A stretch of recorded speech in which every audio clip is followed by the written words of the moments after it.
तो इस फिल्म की शुरुआत में बताया जाता है कि 1980 में माजानंग सिटी के करीब काफी सारे डाकुओं और लुटेरों का मर्डर कर दिया गया था। किसने और कैसे, ये एक मिस्ट्री थी। इस शहर के लुटेरों के दो ग्रुप्स थे, जिनमें से एक थे सुगाली। ये बहुत बेरहम थे और अजीब बात ये थी कि इनको मारना भी पॉसिबल नहीं था। लोगों में मशहूर था कि इनके अंदर या तो कोई जादुई ताकत है या फिर ये लोग खुद काला जादू करते हैं, जिसकी वजह से गोली या चाकू से आम तरीके से इनकी जान लेना पॉसिबल नहीं है। खैर, इस सब के बाद मूवी के पहले सीन में हम डेनांग नाम के एक आदमी को देखते हैं। 1984 का वक्त है। डेनांग सुगाली लुटेरों की लाशों को दफन करवा रहा है, यानी इन लुटेरों को मरवा दिया गया है। इन्हीं लाशों में एक जेरोड की भी लाश थी, जिसने एकदम से आंखें खोल ली, यानी वो अभी जिंदा था। डेनांग उसके पास आकर उससे कहता है कि मैं जान गया हूँ, तुम कोई इंसान नहीं, तुम्हारे अंदर ब्लैक पावर्स हैं। ये बात उसे जेरोड की किताब से पता चली थी, जो अब डेनांग के पास ही थी। जेरोड जोर जोर से हंस रहा था। उसे देखकर गुस्से में डेनांग ने एक शार्प कटर उठाया उसे मारने के लिए। तो मरने से पहले जेरोड ने इस गांव को कर्ज यानी श्राप दे दिया कि जब तक मेरा खून इस जमीन पर रहेगा या जब जब मेरा खून इस जमीन पर आएगा तो यहाँ पर मौत और तबाही आएगी। इसके बाद जेरोड के साथ क्या हुआ वो नहीं दिखाया गया, बल्कि सालों बाद हम एक लड़की जिया को देखते हैं, जो अपने दोस्तों के साथ अपने गांव माजानंग वापस आ रही है, यानी उसी शहर में आ रही है जहाँ पर ये लुटेरे और जेरोड वगैरह थे। इनकी बातों से हमें पता चलता है कि जिया की मॉम मर गई है और वो उनके फ्यूनरल के लिए यहाँ आ रही है। यहाँ आने का उसका खास मकसद एक ये भी था कि वो अपने डैड के पास्ट के बारे में पता चलाए, जो और कोई नहीं बल्कि जेरोड ही था। जिया के माजानंग में एंटर करते ही यहाँ पर अजीबो गरीब चीजें देखने को मिलती हैं। मौसम एकदम से खराब हो जाता है और पूरे माजानंग पे काले बादल छा जाते हैं। ये असल में जेरोड के दिए कर्ज की वजह से हुआ था। जिया जो उसका खून थी, जैसे ही वो माजानंग की जमीन पे आई तो कर्ज दोबारा से शुरू हो गया और यहाँ पर तबाही और मौत का सिलसिला अब शुरू हो जाएगा। जैसे ही डेनांग जिया को देखता है तो गुस्से से वो लाल पीला हो जाता है। यहाँ हमें मालूम होता है कि डेनांग और कोई नहीं बल्कि जिया के ग्रैंडपा हैं, नाना है, जिन्होंने खुद जेरोड को मारा था। फ्यूनरल में आए लोग भी जिया को अजीबो गरीब नजरों से देख रहे थे। फ्यूनरल के बाद उसके नाना डेनांग उसे कहते हैं, जितना जल्दी हो सके इस जगह को छोड़कर चली जाओ, नहीं तो इस पूरे गांव की मौत की जिम्मेदार तुम खुद होगी। सीन कट होकर अब हमें डेनांग के एक साथी को दिखाया जाता है। वो गांव वाले से कह रहे थे कि जिया का यहाँ आना खतरे से खाली नहीं, जितना हो सके अपने आप को बचाने की कोशिश करना, रात को अपने घर के सारे दरवाजे बंद रखना और अगर दरवाजा कोई भी खड़काए तो मत खोलना। अगर तुम्हारी आंखों के सामने कुछ आ गया तो अपनी मौत के जिम्मेदार तुम खुद होगे। यहाँ जिया अपने दोस्त के साथ बैठी हुई थी। अचानक ऊपर वाले फ्लोर से एक बॉल उसके पास आती है, तो उस बॉल को देखते हुए वो अब ऊपर चली गई। ऊपर ये स्टोर रूम था, जहाँ पे एक संदूक पे ताला लगा हुआ था, जिसने जिया की अटेंशन अपनी तरफ खींच ली। इससे पहले कि जिया से खोल लेती और कुछ देख लेती, यहाँ पर डेनांग आ जाते हैं और गुस्से में उससे कहते हैं, जल्दी अपना सामान पैक करो, रात होने से पहले पहले मैं तुम्हें टाउन में छोड़ आऊंगा। अब ये चीज जिया के दोस्त को भी अजीब लग रही थी कि उसके दादा ही उसे यहाँ से निकालने की कोशिश कर रहे हैं। वो उससे कहता है, शायद इसके पीछे के रीजन तुम्हारे डैड हो। जिया को उसकी बात पे यकीन नहीं आया। जिया को लगता था कि जरूर कहानी कुछ और है इस सब के पीछे, और यही तो जिया को पता करनी थी। जिया बताती है कि कभी भी मेरे ग्रैंडपा यानी डेनांग ने मुझे यहाँ आने नहीं दिया। वो कहते थे, अगर तुम यहाँ आई तो यहाँ के लोग मर जाएंगे। देखो, मेरे यहाँ आने से लोगों के मरने का क्या ताल्लुक। इनकी इन्हीं बातों के दौरान डेनांग आकर इन्हें यहाँ से ले जाते हैं। वो इन्हें शहर छोड़ने ही जा रहे थे, लेकिन तब उन्होंने देखा कि गाड़ी पंचर हो चुकी थी। ये देखकर वो पूरी तरह गुस्से में आ गए। उनकी घबराहट अब सातवें आसमान पे थी। जल्दी से वो घर के अंदर गए और उन्होंने एक गन उठा ली। जिया को उन्होंने कहा कि तुम अंदर ही रहना, और जिया के दोस्त को लेकर वो बाहर की तरफ निकल गए। जिया उनसे पूछते हैं, आखिर चाहते क्या है आप, मुझे किस चीज से बचा रही हैं, घर में क्यों कैद कर रही हैं? लेकिन डेनांग उसे कोई जवाब नहीं देता और जिया के फ्रेंड को लेकर बाहर चला जाता है। रास्ते में जिया के दोस्त को छोड़कर डेनांग अकेले ही आगे बढ़ने लगा था। वो बड़े आराम से सिगरेट पी रहा था। एकदम से उसे हवा में एक काला साया दिखाई दिया, जिसे उसने पहले इग्नोर कर दिया, और उसके बाद उसे दिखाई दिया कि चार काले सायों ने एक कॉफिन उठाया हुआ है। और इस भयानक मंजर को देखकर वो लड़का बुरी तरह डर जाता है। इन्हीं कॉफिन वाले स्पिरिट्स को यहाँ पर दो गार्ड्स भी देख लेते हैं। साथ ही साथ इन्हीं चारों सोल्स को नेबर में मौजूद एक ओल्ड लेडी ने भी देख लिया था। इन्हें देखते ही उसने अपनी बेटी को तेजी से एक कमरे में जाकर छुप जाने को कहा, क्योंकि वो जानती थी कि जो भी इन सोल्स को देखता है वो मारा जाता है और वो अपनी बेटी की जान बचाना चाहती थी। यहाँ पर एक चीज हमें ये भी पता चली कि ये लड़की यानी उस आंटी की बेटी जिया की दोस्त भी थी। ये सोल्स सबसे पहले अपनी पावर्स से इस आंटी को मार देती हैं और उसके बाद वो दोनों गार्ड्स जिन्होंने उन सोल्स को देख लिया था वो दोनों भी मारे जाते हैं। और अब इससे पहले कि ये सोल्स यहाँ पर जिया के दोस्त को भी मार देते, ठीक वक्त पर जिया यहाँ आ जाती है। जिया के दोस्त ने घबराते हुए बताया कि उसने यहाँ पर सोल्स देखी थी, लेकिन जिया ने उसकी बातों पर यकीन नहीं किया और कहा जरूर ग्रैंडपा ने ही तुम्हें ऐसा कुछ सिखाया होगा। अभी वो यही कह रही थी कि तभी उसने देखा उसके दोस्त का मुंह सूजने लगा था। वो अपने गले पे ऐसे हाथ रखे हुए था जैसे वो अपने आप को किसी फंदे से बचा रहा हो और उसके पाँव भी जमीन से उठ गए थे। ऐसा लग रहा था जैसे कोई उसका गला घोटने की कोशिश कर रहा है। ठीक वक्त पर डैनंग यहाँ जाते हैं और जल्दी से एक शीशा लाकर देखते हैं। उसके पीछे वही चारों सोल्स थी जो उन्हें आम आंखों से तो नजर नहीं आई लेकिन शीशे में नजर आ गई। शीशे में ही देखते हुए दानंग उस सोल के ऊपर बंदूक से अटैक कर देते हैं। इस गोलियों में बारूद की जगह नमक था और नमक से सोल्स दूर भागा करती थी। इसी नमक की वजह से उन्होंने जिया के दोस्त को छोड़ दिया और ये लोग अब आगे की तरफ भागे। क्या कुछ समझ नहीं आ रहा था कि यहाँ पे ये सब चल क्या रहा है। वो दानंग से सवाल करती है कि आखिर ये सब क्या है, लेकिन दानंग उसके सवाल का कोई जवाब नहीं देते और आगे की तरफ चलते रहते हैं। अपने पास मौजूद शीशे की मदद से ही दानंग अपने सामने आने वाली सोल्स को देख पा रहे थे। इतने में ही पीछे से आकर दोबारा जिया के दोस्त को इन सोल्स ने घेर लिया। वो उसको यहाँ पर मार देते उससे दोबारा बचा लिया। ये लोग अब आगे की तरफ चल रहे थे कि अचानक दानंग इनकी नजरों से ओझल हो गए और ये दोनों पीछे रह गए। अब ये जानते थे कि वो सोल जरूर आकर उसको मार देगी। जल्दी जल्दी में जिया उसे लेकर अपनी दोस्त के घर छुप गई। उसकी मॉम ने भी उन सोल्स को देख लिया था और उन सोल्स ने उसकी मॉम को मार दिया। अंदर जाने पर इन्हें वहाँ कोई नजर नहीं आया सिवाय उसकी मरी हुई मॉम के। उसे देखकर ये दोनों ही डर गए। जिया के दोस्त ने कैबिन खड़काकर उसे अपनी तरफ बुलाने की भी कोशिश की लेकिन जिया को आवाज सुनाई नहीं दी और ये लोग वापस बाहर आ गए। और इस मर्तबा बाहर आने पर जिया के दोस्त को दूर से आती एक कार दिखाई दी। वो खुशी खुशी तेजी से उस कार की तरफ बढ़ा लेकिन पता चला कि वो कोई कार नहीं थी बल्कि यही सोल्स थी जिन्होंने कॉफिन पकड़ा हुआ था। और वो इस मर्तबा किसी चीज का लिहाज नहीं करते और जिया के दोस्त को पकड़कर मार देते हैं, जो देखकर जिया बहुत ज्यादा दुखी हो जाती है। यहाँ पर हम देखते हैं कि दानंग अब उस आदमी के पास आया था जो पूरे गांव वालों को संभल के रहने का कह रहे थे। उन्होंने यहाँ पर आकर इस आदमी से कुछ नमक वाली गोलियां मांगी और एक तावीज मांगा जिससे वो उन सोल से बच सकते थे। वो आदमी अब दानंग से पूछता है आप करना क्या चाह रहे हैं। तब दानंग ने बताया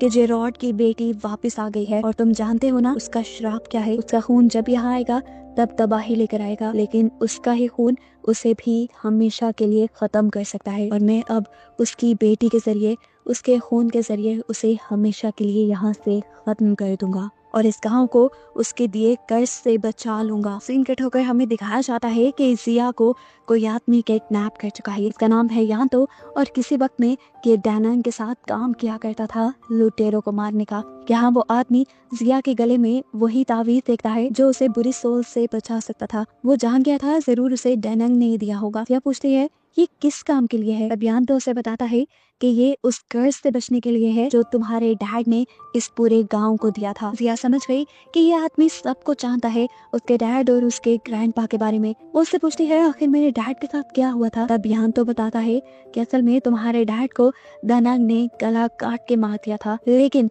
जेरॉड के जिस्म के हिस्से अलग अलग होने के बावजूद भी जेरॉड आज तक जिंदा है क्योंकि वो कभी मर नहीं सकता। उसके अंदर ब्लैक पावर्स हैं। ये बात सारे जानते थे कि जेरॉड को कोई मार नहीं सकता, फिर भी दानंग ने उसका गला काट दिया और इसके पहले ही तुम्हारे डैड ने इस पूरे गांव को श्राप दे दिया कि जब तक उसका खून यहाँ पर है या जब जब उसका खून यहाँ पर आएगा तो इस जगह पर मौत और तबाही आएगी। और क्योंकि तुम जेरॉड का खून हो इसलिए तुम जिस दिन से यहाँ आए हो उस दिन से मरे हुए सारे सुगाली लुटेरे उनकी सोल्स जिंदा होकर बाहर निकल आई है और जो कोई भी उन सोल्स को देख लेता है वो सोल्स उन्हें जान से मार देती हैं। ये बात सुनते ही जिया का दिल दहल जाता है और उसे याद आता है वो वक्त जैसे ही उसने गांव में कदम रखा था तो पूरे गांव में काले बादल छा गए थे। सीन कट होकर यहाँ पर उस आदमी को दिखाया जाता है जिससे दानंग वो नमक वाली गोलियां और तावीज ले गया था। उसकी वाइफ अब उसके ऊपर गुस्सा हो रही थी कि क्या जरूरत थी तुम्हें वो तावीज दानंग को देने की, हमारे पास भी एक ही तावीज था, अब हम उनसे कैसे बचेंगे। वो अभी ये बात कह ही रही थी कि अचानक उनके दरवाजे पे नॉक हुआ। उन्होंने दरवाजा खोला तो बाहर वही सोल्स खड़ी थी जिसे उस आदमी की वाइफ देख लेती है। आदमी तो उनको नहीं देखता, लेकिन अब वो सोल्स अंदर आकर उसकी वाइफ को मारने की कोशिश करती हैं। ये आदमी अपनी वाइफ को बचाने के लिए अपनी जान की बाजी लगा देता है, लेकिन कुछ नहीं होता, क्योंकि अब उसकी वाइफ के साथ साथ वो खुद भी इन सोल्स के हाथों मारा गया था। सीन कट होकर दोबारा हमें जिया और यांतो को दिखाया जाता है। जिया यांतो से पूछती है, क्या मेरे डैड आज तक जिंदा है? जिस पे यांतो कहता है, हाँ वो जिंदा है, उसे कोई नहीं मार सकता, आम तरीके से तो बिल्कुल नहीं। बहुत से लोग उसे खत्म करना चाहते थे, यहाँ तक कि दनांग भी। दनांग ने तो उसको खत्म करके उसके जिस्म के हिस्सों को अलग अलग जगह पर दफन कर दिया, लेकिन फिर भी आज तक उसका साया इसी गांव में है। यहाँ पर वो एक और कड़वी सच्चाई जिया को ये भी बताता है कि तुम्हारे डैड को कोई भी नहीं मार सकता सिवाय तुम्हारे। तुम्हारा खून और तुम ही अपने डैड को मार सकती हो और इस गांव को कर्ज से आजाद करवा सकती हो, और ऐसा भी तुम्हारे डैड के कर्ज की वजह से है। जिया उससे पूछती है, मैं ये सब कैसे करूंगी? तभी आदमी बताता है कि तुम्हें अपने डैड की बॉडी और उनके सर को ढूंढना है। उसको एक साथ मिलाने के बाद जेरोड की सोल भी उसमें वापस आ जाएगी। जैसे ही उसकी सोल उसके अंदर वापस आएगी, तुम्हें फिर अपना खून अपने हथियार के ऊपर, एक कुल्हाड़े के ऊपर लगा देना है, और फिर उससे तुम अपने डैड को यानी जेरोड को मार पाओगी, जिसके बाद ही उसका कर्ज खत्म होगा। याद में बताता है, असल में तुम भी डेनांग की इसी प्लानिंग का हिस्सा हो। डेनांग तुम्हें यहाँ सिर्फ तुम्हारे डैड को खत्म करने के लिए लाया है। जिया के ख्याल में वो तो खुद यहाँ आई थी, लेकिन ऐसा नहीं था। ये सब डेनांग की एक चाल थी। जिया को अभी तक ये लग रहा था कि उसके ग्रैंडपा गांव वालों के लिए लड़ रहे हैं, लेकिन याद में उसकी ये भी खुशफहमी दूर कर देता है और बताता है कि पहले भी सुगाली लुटेरों को उसने लूट मार मचाने दी और गांव वाले लूट गए। जिसके बाद जब उसने सुगालिस को मारा और ये कर्ज आ गया, तो उसने जेरोड के दांतों से 3 तावीज बनाए, जिससे वो खुद, तुम और उसका एक चेला उस कर्ज से बच सकता है। बाकी पूरे गांव वाले उस कर्ज का शिकार हैं। हालांकि वो चाहता तो पूरे गांव वालों को भी उस कर्ज से निकाल सकता था। ये सारी बातें सुनकर जिया यांतो से कहती है, अच्छा ठीक है, मैं फिर चलती हूँ, अब मैं ही इन गांव वालों को बचा सकती हूँ। जिसे देखकर यांतो कहता है, नहीं, तुम गांव वालों को नहीं बचाओगी, हम सारे बुरे हैं और हम सारे गांव वाले मरना ही डिजर्व करते हैं। ये कहते ही उसने जिया के ऊपर भी गन पॉइंट कर दी ताकि जिया मर जाए और ये कर्ज कभी खत्म ना हो। इससे पहले कि उसकी गन शॉट से जिया मर जाती, जिया अपनी टांग मारकर चेयर को नीचे कर देती है और निशाना चूक जाता है। गन शॉट की आवाज सुनकर दनांग भी यहाँ आ चुका था जिया को बचाने के लिए। वो यहाँ यांतो से लड़ने लग जाता है और उसके बाद जिया को लेकर यहाँ से निकल जाता है। यहाँ पर जिया उससे कहती है, मैं अब आप पे बिलीव नहीं करती, मुझे आपसे नफरत हो रही है क्योंकि ये सारा श्राप आपका दिया हुआ है। उसकी ये बात सुनते ही उसके ग्रैंडपा यानी दनांग फौरन उसका हाथ पकड़ते हैं और उसके हाथ पे एक बड़ा सा कट लगा देते हैं और उसके हाथ से निकलते खून से वो एक कुल्हाड़े को रंग लेते हैं। जिसके बाद वो ये कुल्हाड़ा जिया को पकड़ा कर कहते हैं, अब इसी के जरिए तुम अपने डैड को मार सकते हो। जिया ये काम करने से साफ इनकार कर देती है क्योंकि उसे उसके डैड से बहुत ज्यादा प्यार था। अब वो जब ये भी जान गई थी कि उसके डैड इतने बुरे नहीं हैं और वो 10 साल बाद अपने डैड से मिलने वाली थी, तो वो अपने डैड को मारना नहीं चाहती थी। उसकी बात सुनकर डेनांग कहता है, ठीक है, तुम नहीं मारोगी तो मैं मार दूंगा। उसे मारने के लिए सिर्फ तुम्हारे खून की जरूरत थी जो मुझे मिल गया है और मैं अब उसे मार डालूंगा। इस सब के बाद डेनांग जिया को अपने घर ले जाता है क्योंकि उसने अपने घर में ही जेरोड की बॉडी को दफनाया हुआ था। घर लाने के बावजूद भी डेनांग ने जिया को यही एहसास दिलवाया कि यहाँ पे जो कुछ हो रहा है उसकी वजह कोई और नहीं बल्कि जिया ही है। ये बात सुनकर जिया को गुस्सा आ जाता है। उसे लगता है कि उसे भी अब इस कर्ज से नहीं बचना चाहिए, इसीलिए वो अपने गले से वो ताबीज उतार देती है जो उसके डैड के दांत से बना था। उसके ऐसा करते ही स्पिरिट्स उसके सामने आ जाती है और वो उसे देख लेती है।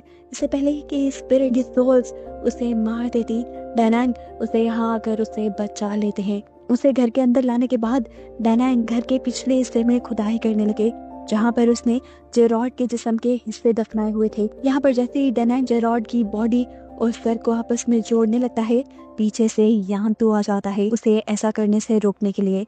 यहाँ उनके दरमियान लड़ाई चलने लग जाती है, जबकि दोबारा हम देखते हैं कि जिया बाहर जा चुकी थी और यहाँ जिया के डैड के सोल ही यानी जेरोड के सोल ही उसे मारने आ जाती है। जिया ने उसे देखकर पहचान लिया और उसे कहा, ठीक है डैड, आप मुझे मार सकते हैं। इससे पहले कि उसके डैड उसे मार देते, यहाँ जिस्म के पूरा होने पर जेरोड की सोल उसके जिस्म में वापस आ जाती है और जेरोड इंसानी रूप में जिंदा हो जाता है। उसकी आंखें खुलने पर उसकी आंखें किसी बिल्ली की तरह चमक रही थी जो कि साइन था ब्लैक पावर्स का। जिंदा होते ही जेरॉड यहाँ एक यांतो को देखता है और सबसे पहले यांतो को ही मार देता है। हालांकि यांतो तो उसे जिंदा होते देखते ही माफी मांगने लगा था उससे। यहाँ पर दानांग भी अब उसके जिंदा होते ही उससे माफी मांगने लगा। यहाँ पर वो कन्फेस करता है कि हाँ, मैंने तुम्हारे साथ बुरा किया, तुम एक लुटेरे थे और तुम्हें पहले इतना काला जादू नहीं आता था। मैंने ही तुम्हें ये सब सीखने को कहा और जब तुम्हारी पावर्स बहुत ज्यादा बढ़ गई तब मैंने तुम्हें मरवा दिया। जेरॉड इससे पूछता है क्यों, आखिर क्यों? ये कहकर वो उसे मारने ही वाला था, लेकिन तब दानांग ने उसे बताया कि असल में मुझे भी ऐसा करने के लिए किसी ने कहा था। ये सब सुनने के बावजूद भी जेरॉड को दानांग पे बिल्कुल रहम नहीं आ रहा था। वो उसे मारने ही वाले थे, लेकिन ठीक वक्त पर जिया यहाँ आ गई। जिया ने अपने डैड को गले लगा लिया और वो उसे रोकने लगी। डैड, इन सबको नहीं मारे, इनका कोई कसूर नहीं। लेकिन अब जेरॉड अपनी बेटी के कहने पे भी ये सब नहीं रोकने वाला था। उसने अपनी बेटी से कहा कि जब तक मैं इस पूरे गांव को खत्म ना कर दूं तब तक मेरी सोल को आराम नहीं मिलेगा। जब जिया को ये महसूस हो जाता है कि उसके डैड ताकत के नशे में चूर हो चुके हैं तो उसे तबाही रोकने का कोई और रास्ता नजर नहीं आता। वो अपने खून से एक कुल्हाड़ी को सनकर पीछे से अपने डैड के ऊपर हमला करके उन्हें खत्म कर देती है। यहाँ पर अब जेरॉड मर चुका था। जिया उठी और दानांग को उठाकर यहाँ से ले जाने लगी, क्योंकि वो समझ गई थी दानांग बुरा नहीं है, उसने तो किसी और के कहने पे ये सब कुछ किया था। ये लोग इससे पहले कि यहाँ से बाहर चले जाते, यहाँ पर जिया की वो दोस्त आ गई जिसकी मॉम अभी अभी मरी थी। उसने इन लोगों की सारी बातें सुन ली थी कि ये सारा कर्ज जिया की वजह से वापस आया है और जिया की वजह से ही उसकी मॉम मारी गई। इसी गुस्से में वो जिया को शूट कर देती है। ये देखकर दानांग को गुस्सा आता है और दानांग उस लड़की को भी मार देते हैं। दानांग और उस लड़की के मरने के बाद जिया अपनी आखिरी सांसें गिन रही थी, तभी उसे अपने दिमाग में कोई ख्याल आया और उसने वो कुल्हाड़ा यहाँ से उठाया जिससे उसने अपने डैड का कत्ल किया था और उस कुल्हाड़े को उसने अपने अंदर स्टैब कर दिया, जिसके बाद साफ मतलब था कि जिया को मर ही जाना चाहिए था। लेकिन फिल्म के पोस्ट क्रेडिट सीन में हम जिया को सड़क पे चलते हुए दिखते हैं। उसके जख्म खुद ब खुद हील हो रहे हैं और वो मरने के बजाय ठीक हो रही है, जिसका साफ मतलब था कि उसके डैड के खून से उसके डैड की सारी पावर्स अब उसके अंदर आ चुकी थी। उन्हीं पावर्स की वजह से जिया अब जिंदा हो गई थी और ठीक हो रही थी और साथ ही इस गांव का कर्ज भी खत्म हो गया था। और बस यही दिखाते हुए ये कहानी यहाँ खत्म हो जाती है। लेकिन मूवी के खत्म होने के बाद भी हमें एक सीन दिखाया जाता है जिसमें एक अननोन आदमी आकर जेरॉड की लाश को वहाँ से ले जाता है। उसकी बातों से ऐसा लग रहा था कि वो काफी सालों से जेरॉड की लाश को ढूंढ रहा है और शायद यही वो आदमी है जिसने दानांग से ये सारे काम करवाए थे।